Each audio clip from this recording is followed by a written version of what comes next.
अपने भीतर दूसरे गुण विकसित करने की, जीवन में ऊंचाइयां और उपलब्धियां हासिल करने की लग जाती हैं। ऐसा संभव है कि आप ऐसा कहने लग जाएं कि भाई मेरी तो देह सुंदर है, चेहरा मोहरा आकर्षक है, मुझे तो इतने से ही सब कुछ मिला जा रहा है। देखो बहुत बड़ी बड़ी उपलब्धियों वाले पुरुष भी मेरे पीछे कतार लगा के खड़े हैं, तो मैं करूंगी क्या उपलब्धि? बहुत जिन्होंने बड़ी बड़ी शिक्षाएं ले ली वो भी मेरे आगे नाक रगड़ रहे हैं, एक घुटने पर बैठे हुए हैं, तो कह रहे हैं बस अपना हाथ दे दो। और ये वो सब लोग हैं जिन्होंने बड़ी ऊंची ऊंची शिक्षा पाई हुई है, तो मुझे क्या जरूरत है बहुत ऊंची शिक्षा पाने की? इतनी मेहनत कौन करे? अरे भाई मुझे तो अपनी शक्ल के आधार पर ही इतने ऊंचे ऊंचे लोग मिल गए, तो मुझे और मेहनत करने की ज़रूरत क्या है? इस तरह का लालच उठ सकता है। इस तरह के लालच के विरुद्ध खबरदार रहने की, सावधान रहने की बहुत ज़रूरत है सब स्त्रियों को। क्योंकि ये पुरुष जो आपकी देह को देख करके आपके सामने झुक रहे हैं और आपकी प्रशंसा कर रहे हैं, ये सिर्फ आपकी देह के भूखे हैं। इनकी प्रशंसा बहुत दिन तक नहीं चलेगी, लेकिन अगर आपने असली कमाई करी है ज्ञान की और चरित्र की और ताकत की और उपलब्धियों की, तो वो असली कमाई आपके साथ जीवन भर चलेगी। पुरुषों से आपको जो ध्यान मिल रहा है उसको बहुत महत्व मत दे लीजिएगा, लेकिन पुरुषों से मिलते ध्यान को आप महत्व तब ना देना जब आप अपने रूप यौवन को बहुत महत्व ना दें।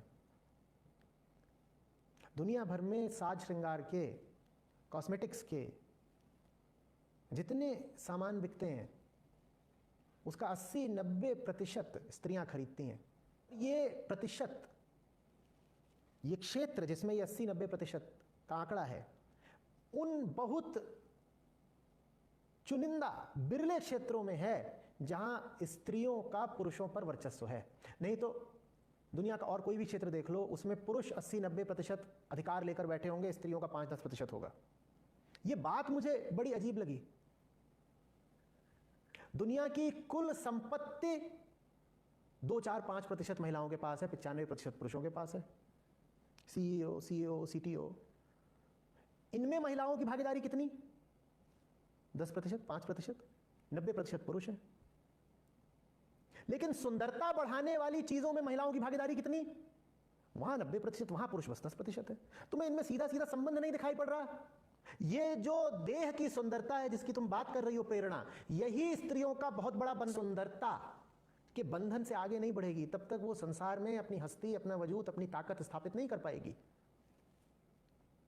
आपका कौशल आपकी असली ताकत है। आपने दुनिया कितनी देखी, आपका अनुभव कितना है, ये आपकी असली ताकत है।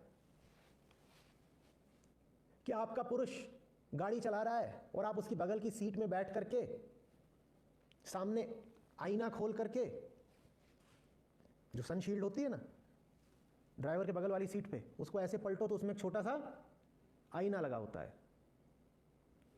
तो पुरुष महोदय गाड़ी चला रहे हैं और बगल में सुंदर सुंदर देवी जी बैठी हैं। वो क्या कर रही हैं? वो उसमें बाल संवार रही हैं और ऐसे ऐसे होठों पे लाली घिस रही हैं। गाड़ी चलाने वाला कौन? और वो गाड़ी है भी किसकी? पुरुष गाड़ी खरीद रहा है, पुरुष गाड़ी चला रहा है, और देवी जी का काम है सुंदरता निहारना। आप सुंदरता ही निखारती रह जाओगी तो आप जीवन कब निखारो अर्जित करो? दूसरे की गाड़ी में बगल में बैठ करके लिपस्टिक घिसना न ताकत की बात है, न गौरव की बात है, और इसमें कोई सुंदरता भी नहीं है। गाड़ी तुम्हारी होनी चाहिए, गाड़ी तुम्हारी होनी चाहिए, स्टीयरिंग भी तुम्हारे हाथ में होना चाहिए। और गाड़ी कहाँ को ले जानी है ये फैसला करने का बोध भी तुम्हारे पास होना चाहिए। ये नहीं कि मेरी